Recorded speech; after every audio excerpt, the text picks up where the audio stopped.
Voilà, bien aimé, nous avons, j'ai dit, passé plus de 2 semaines. Maintenant, nous sommes dans la troisième semaine depuis que les mesures de suspension des activités dans l'Église ont été prises. Et je crois que après ça, on a fini le mois de mars, nous sommes en avril. C'est un nouveau mois qui commence. Mais en même temps, quand je jette un regard rétrospectif sur le temps, les chemins que nous avons parcourus, ces 2 semaines et quelques jours, je suis positif. Je suis positif parce que quand je fais le bilan un peu de tout ce que j'ai entendu et que j'ai pu voir, que j'ai pu constater, je suis très optimiste et je vous félicite. Je vous félicite parce que nous sommes sur la bonne voie.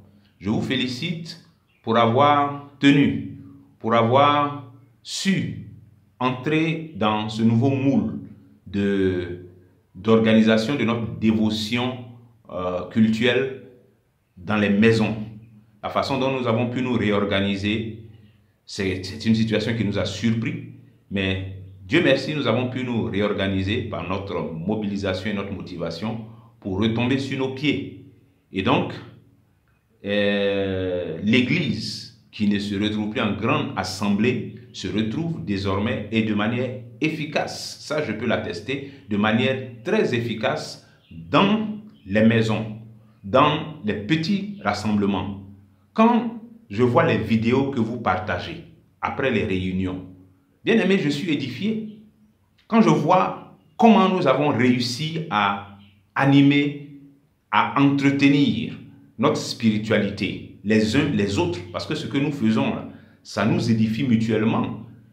Quand je vois ces vidéos et ces photos, quand je vois comment dans les maisons, les chefs de famille ont été engagés, quand je vois les vidéos des frères et des sœurs qui sont à la louange, qui sont à l'intercession, qui sont à différents postes, mais je suis édifié, bien-aimé, et je suis optimiste. Je suis optimiste par le Seigneur. Je suis optimiste en ce qui concerne notre capacité à tenir. On peut réussir ça et on va réussir ça, bien-aimé. On va réussir, on va relever ce défi-là. Quelqu'un a pensé que en nous lançant ce corona, on allait déstabiliser et puis l'Église allait s'effondrer. C'est mal connaître le Seigneur Jésus-Christ de Nazareth. Non, Jésus c'est un gars, hein? Le Seigneur c'est un gars. Il a depuis longtemps habitué ses disciples au temps de difficultés, de persécutions ou de contraintes comme celles dans lesquelles nous sommes, celles auxquelles nous avons à faire face. Le Seigneur nous a déjà habitués à ça. Les gens qui nous ont précédés dans la foi ont traversé des moments plus compliqués que ça même. Mais l'Église ne s'est pas effondrée. L'Église n'est pas tombée. L'Église de Jésus-Christ n'est pas morte. L'Église est restée debout, bien-aimé. Et l'Église est restée debout parce qu'il y a eu des chrétiens, il y a eu des disciples qui, de tout temps, quand ces situations difficiles arrivaient, eh bien, sont restés debout, sont restés à la brèche, ne se sont pas laissés refroidir. Ils sont restés éveillés. Ils sont restés dans la prière.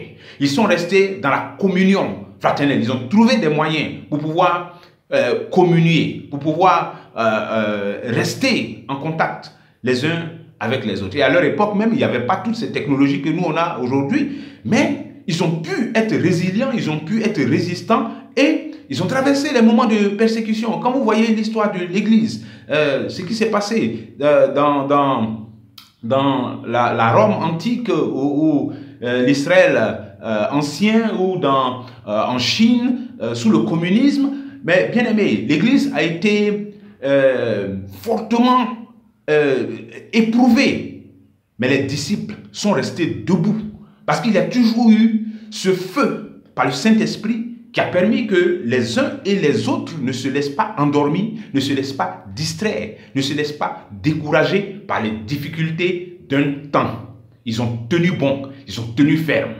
Et puis, ensemble, ils ont traversé ces vallées-là. C'est ce qui a permis que, jusqu'à aujourd'hui, on parle encore de l'Église de Jésus-Christ. On parle encore de l'Église du Seigneur Jésus que nous sommes. Parce que des gens avant nous, qui ont connu des difficultés de la même nature ou d'une nature plus grave que les nôtres, ont tenu bon, ils ont tenu ferme. Ils se sont cachés, ils sont entrés dans la clandestinité, mais ils ont tenu ferme. Ils ont entretenu la foi les uns des autres. Nous ne sommes pas dans une situation où on a besoin d'entrer dans la clandestinité, mais ce que notre situation a de similaire à la leur, c'est que l'Église ne peut plus se retrouver en grande assemblée. Donc nous nous retrouvons dans les maisons. Nous n'avons plus la possibilité de mener certaines activités que nous menions auparavant. Mais il y a des choses fondamentales dans lesquelles nous demeurons. Nous continuons d'entretenir notre foi. Nous continuons de nous entretenir. Dieu merci, nous avons aujourd'hui des moyens de communication qui nous permettent de rester en communication, d'échanger, de parler ensemble, de nous écouter, de nous parler les uns les autres pour pouvoir nous exhorter, nous encourager à la persévérance et à la foi et à développer notre spiritualité. Nous sommes dedans. Et donc, quand je vois la façon dont plusieurs parmi vous ont été motivés et mobilisés, vraiment je suis content et je bénis le Seigneur pour la vie de ceux-là. Maintenant, c'est clair qu'il y en a qui sont encore à la traîne, il y en a qui ont peur, il y en a qui sont stressés, il y en a qui sont angoissés par la situation. C'est vrai, quand vous passez le temps à chercher toutes sortes d'informations sur Corona, ça va vous casser, ça va briser votre foi, ça va vous empêcher d'avoir la sérénité à laquelle le Seigneur nous appelle. Quand il dit prenez courage, ça veut dire ayez de la sérénité.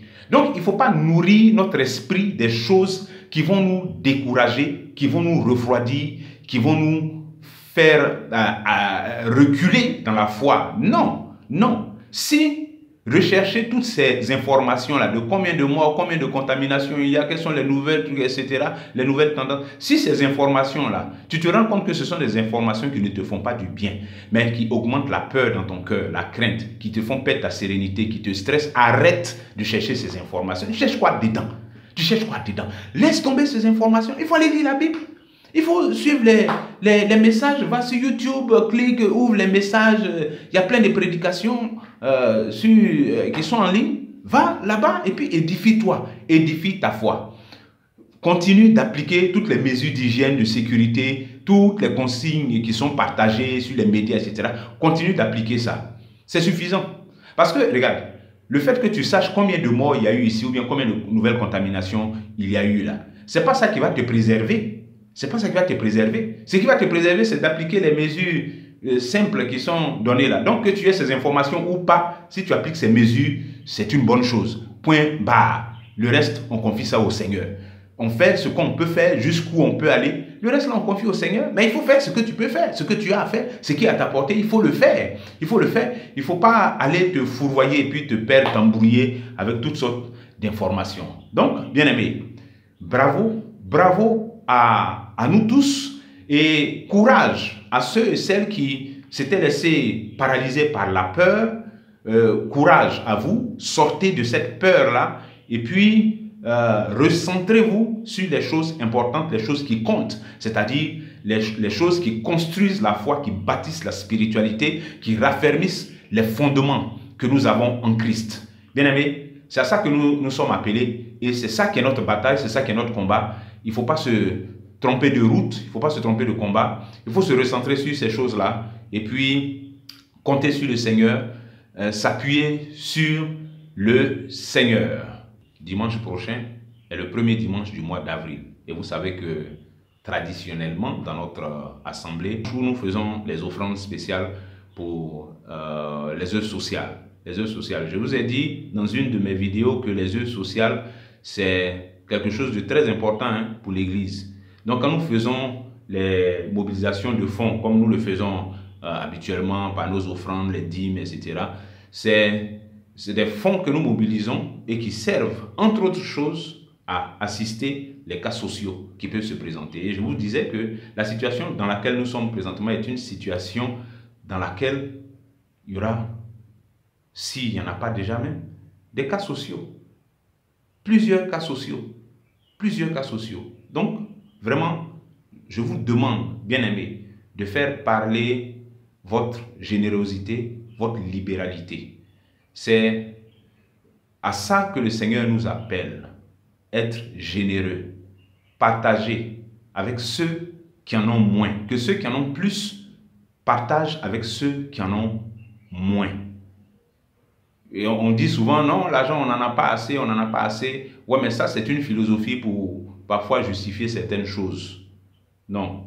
La Bible même dit que quand l'Église est née, dans l'Église primitive, dans les premiers jours, ils ont créé un système dans lequel tout le monde envoyait ce qu'il possédait au pied des apôtres, et puis les apôtres faisaient la redistribution de telle sorte que ceux qui en avaient plus permettaient de combler les besoins de ceux qui en avaient moins. Ça veut dire qu'il y a toujours des inégalités qui existent comme ça.